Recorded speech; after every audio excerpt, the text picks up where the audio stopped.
Bon, moi c'est Dr Midogo Vincent, je suis enseignant à l'Université Polytechnique de Bourg-Glasso. Ce matin, je suis agréablement surpris par ce qu'on a vu dans la présentation. Vous savez, il y a un besoin d'accélérer l'éducation. Et Kamalfa est en train d'imprimer une méthode qui va dans ce sens-là. C'est-à-dire que rapidement, quelqu'un qui n'a pas été à l'école peut, en passant par l'ordinateur, s'auto-former. Et aujourd'hui, l'augmentation du nombre d'enfants fait que beaucoup d'enfants n'ont pas accès à l'école classique. Et les effectifs étant élevés, fait que les enfants n'ont pas accès à l'enseignement. En fait, il ne suffit pas d'avoir un enfant inscrit dans un établissement, mais il faut que l'enfant soit effectivement enseigné. Et à Kamalfa ici, ils règlent ce problème-là. C'est-à-dire qu'ils amènent l'enfant à avoir accès réellement à l'enseignement. Parce que 70% des efforts sont faits par l'enfant et 30% par l'enseignant. Or, dans le système classique, pratiquement, c'est l'inverse. Et en tout cas, moi, j'encourage les initiateurs.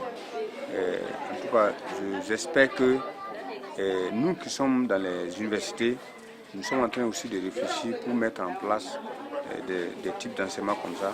Et vous êtes sans savoir que le système LMD, qui est le système licence, master, doctorat, est un système qui, en tout cas, est en train de promouvoir l'autonomie de l'étudiant. L'étudiant doit plus travailler et l'enseignant est là maintenant pour les guider. Donc voilà en résumé ce que je peux dire par rapport à ce que j'ai vu ce matin. Donc j'ai accompagné le 4e adjoint au maire qui est un ami avec lequel nous partageons beaucoup de choses dans le sens de la vision du développement. Et l'éducation fait partie et c'est la clé. Je vais vous rappeler ce que regrettait Simone Pérez.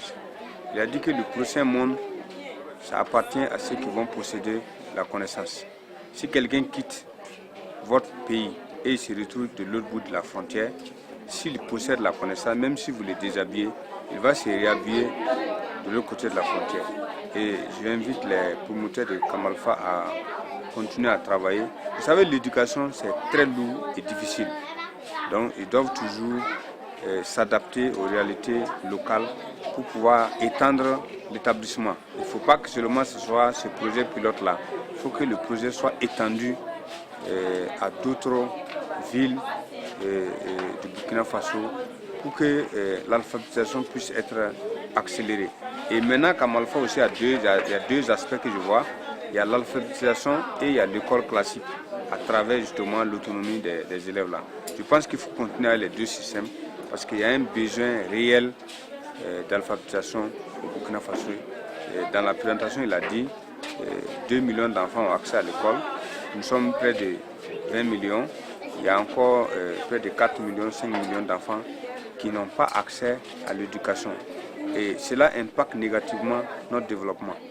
Or, nous voulons ensemble former une population, en tout cas, pour le développement du Burkina Faso et même des autres pays qui sont d'Afrique. Comme il a dit, Kama veut dire Afrique. Et c'est important pour que nous puissions aller de l'avant. Donc, je vous remercie de m'avoir associé vraiment à cette opportunité. En tout cas, du courage aux enseignantes aussi, aux initiateurs, parce que l'éducation, c'est un sacerdoce.